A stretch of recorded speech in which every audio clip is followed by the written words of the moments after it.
Hey, how you doing? This is Bob with Odin's Lock. Uh, Today, I kind of wanted to go over something I don't normally talk about. It kind of deals with woodworking tools. I know I've talked about chisels in the past, but today I'm talking about routers, bits like that. The router bits and the guides and stuff. When you do aluminum style door work, you wind up freehanding a lot of stuff because you don't have the tools. But as you get to where you start investing in more of the tools for this kind of stuff, you'll wind up with some of these router jigs. This one here is the Keedex. See if my camera will pick it all up. This is the Keedex version of the Adams Rite jig. The thing is, when you buy these jigs, and here's the one from Major. Major makes great stuff, so does Keedex. Both companies are excellent. The thing is, when you start doing stuff with these jigs, and there's videos out there where they show them, installing these on a door and they cut everything out. But there's a lot of the particular things that you don't really know about until you start getting into this stuff. And I run into this myself. I use my little router here for freehanding, and it's just a cheapy little Bosch Colt, and it works out for a lot of stuff. I have another one somewhere. I actually use this, my newer one. This is my oldest one. It's a big one. But as for with this jig here, you'll use a half-inch guide. And so when you don't realize, when you start cutting the stuff out, you need a guide. Otherwise, your bit will dig right into the side of this. I don't know if you can see that. So you want your bit to be able to follow within this. And you go on the clockwise rotation. But with this kind of stuff here, what you do is, for instance, this Keedex version here will use a half-inch guide. And so what you'll do is you'll put this on your router. And then as you route it in, you'll follow this. And that keeps your router bit from chewing into your fixture. And so there is a gap. There's a 1/4-inch bit, and it uses the half-inch guide bushing, and they call it pattern bushings. There's different names I've had for them. There's a router template guide set. I don't really, I'm not a woodworker. I mean, I like welding, metalworking stuff, but of course, this is, we're talking about aluminum style, frames and door work. So it's not woodworking. It's just, to me, routers have always been a woodworker's tool. Granted, I've always known you could do, aluminum work with it, but it's just not something I do a whole lot of. I use something to cut the straight cut, so I'll use drills to get the radius right on the holes, and then I'll kind of clean it up. But as you start doing more and more, you'll start investing in some of these plates and stuff. And this one here, let me see if my paperwork is. This guy here from Major is the HIT 40AR4 Adams Rite. And so that's for converting a deadbolt into a spring latch, the dead latch. And so how you use that is you'll line your holes up. If you can see all the paperwork here, you'll line up where your latch is in the door. Your latch will go wherever the deadbolt is. This is when you're converting a deadbolt style door where they want a panic bar or maybe a paddle or something else, so it automatically relocks, where the deadbolt usually doesn't lock automatically. You got to throw the key or the thumb turn or whatever other hardware. And the job I'm getting ready to do, we're using an electrified latch. It's I think a Blackhawk is Steel Hawk is the name of it, and it's made by Adams Rite. And it is I'm not sure what the exact part number is off the top of my head because there's different versions of it. But what I need to do is I need to convert this opening to a wider opening to where it will actually get to where I'm doing the job. I'll show you, but you're going to convert it to this style here. I don't know if you can see that very good on there, and that's the last part. That's where you actually have a latch. But the issue is, you look at it and you think, okay, well, I'll just route out that opening. I can do straight cuts, whatever. If you buy this bit here, that's a router bit made by Major, and there may be some other manufacturers that make it. It's a single flute bit, and it's a single flute, and it's designed to allow more of the aluminum to escape as it cuts. And it's also a down spiral, meaning it's shooting the aluminum shavings away from the router instead of up into it. And you'll still want to use some kind of gel or some kind of cutting, tapping compound or fluid to make sure that the aluminum doesn't weld itself to the flutes. But with this thing here, and this is what I get into, you know, part of the main reason for this video is when you get into doing router work and you don't want to chew up your jig, you know, with the bit, you got to use a router guide. Well, not all these are made to use a router guide. This one here doesn't allow a router guide, and so if you see here, the bushing, it doesn't even fit. There's no guide bushing for this this plate. I'll either have to make a custom plate for it, or see if there's something out there. I've played around with some of the other. I think I got one up here, and maybe somewhere. Anyways, there's a adapter plate you can use. Oh yeah, here, let me grab it just a second. You can use an adapter plate like this. And this is made by Milescraft, I believe. They do this, and this will allow you to adapt to quite a few other routers to where you can actually use a guide bit, and you'll fit that in there, and then you'll use that retaining nut, and that will see if I can get this on the camera. And that will allow you to mount that on your router. And so just like that. So that was I think $20-something to buy this jig, this pattern router guide. And so and you'll look, they'll say router guide or pattern template guides, stuff like that. But this here will work for this. It's good, but the problem is it's kind of cheap, plastic, flimsy. It's very adjustable. A whole lot of other things you can do with this, you know. So I mean, it's worth having anyways if you wind up doing any kind of aluminum or woodworking for that matter.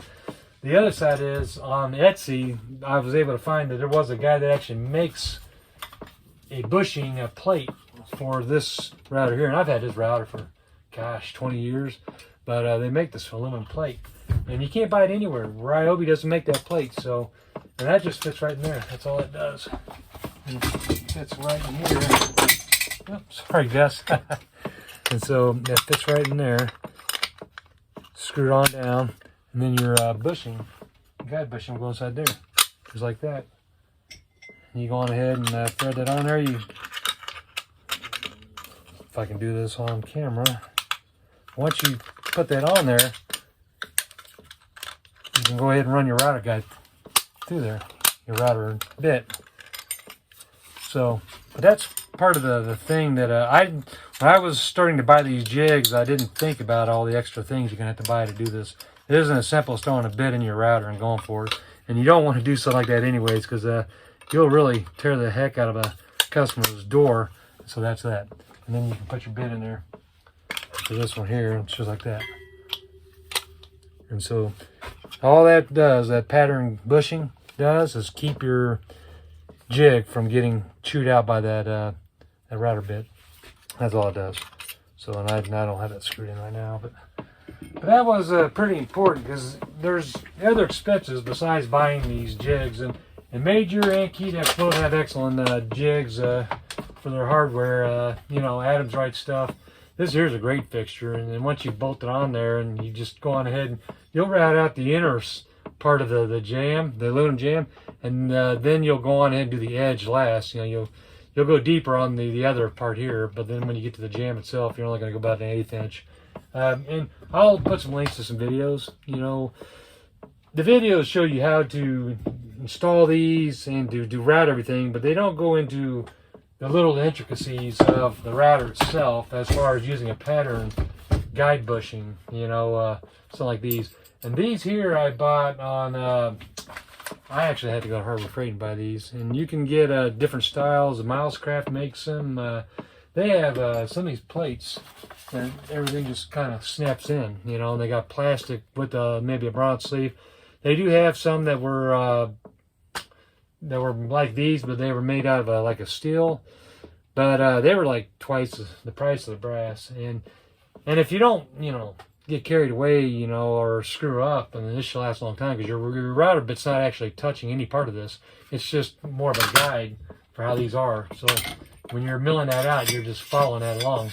And you want to go in a clockwise manner, you know, because it's the way your bit needs to go as you're cutting it. So you will go in a climb milling. So you're actually going to be climb milling. So anyways, I just kind of wanted to go over that and talk about the router bits, the jigs. Man, I mean, you can't have enough of these things here, you know, to do Adams Rite. There's so many combinations of things. This one here just does, you know, the main body, and then it does the lower sections too. And, you know, of course, everything. It's got the right back set. You set the back set right here. Here's how you set your back set with this little fixture here. Major has theirs. They're a lot more robust, sturdier. This one here, I think if you use it, I was told you'll want to run a screw into the couple spots into the door, and then you just kind of fill that hole in with like an epoxy stick, kind of smooth it out. But these can move, you know, they got feet in there, and they will cause them to move if you're not careful. Or you can put a clamp over it, kind of hold it in there. But you definitely want to use the router bushing. And it does tell you, usually when you buy one of these major things, fixtures, or even Keedex, they tell you to do. And this template is designed to be used with a 1/2-inch router guide with a 1/4-inch bushing. So 1/2 inch, you know, that's 0.5.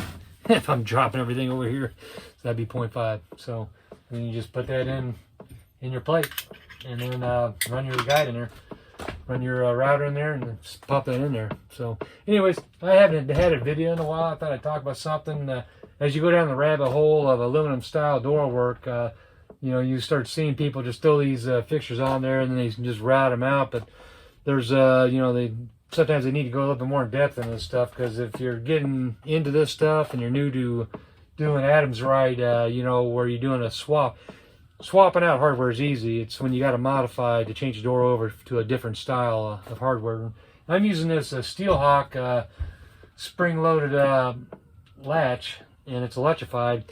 And the other problem is I got to run wires to the door, so you're going to need your power bridge, what do you call them, jumper to go from the door to the frame. And some of that, one of the two doors are steel doors that are in the factory, and they want the lever set electrified, which they got, you know, Schlag makes them, a whole bunch of places, STC makes them. So then I got to drill through the door. So that's the other thing, is you got to get into some of these tools. I bought these on, these are made in the US. They fit in your drill, and you can put whatever bit you want. I just do a unit bit just to feed it through there. And then, you know, you can get the different types of unit bits. I go with the Cobalt myself. I like these. They're a lot more expensive than your cheaper ones, whether you go through Harbor Freight or Home Depot, Lowe's, or any of your locksmith suppliers. I happen to be at Harbor Freight looking for these bushings. I've seen those, and I thought, well, I'll just go and buy them. But you want them with the 5/16 or the 1/4-inch adapter that'll fit this. So these are the 1/4-inch actually that'll fit into this, and then you lock it down. And I can drill all the way through the door. I even got one for the 54-inch. You know, if I have to go diagonal, you know, to get up to I want to drill closer to where I got put the jumper, you know, the bridge up at the top. So I'm just gonna drill diagonal towards the top hinge. Thought about going with electrified hinge, but it just, you know, for the price, it was cheaper to do it this way that I'm doing. And I'll use that security wire. It's 2-wire, 18 gauge, and 18-2 or /2. But anyways, just wanted to thank you all for watching. I'll try to post some links on here that couple of different ones. I know Winton has one, and there's another guy, I can't remember his name, I think Steve, he's got one too, and there's a few others out there. But if you get into doing the jigs, you want to know the easier way to do this stuff, I'll put some links and they'll show you. I just wanted to cover the inner things that you don't think about when you decide to get into the jigs and routers. So anyways, thank you for watching. Have a good day. Bye-bye.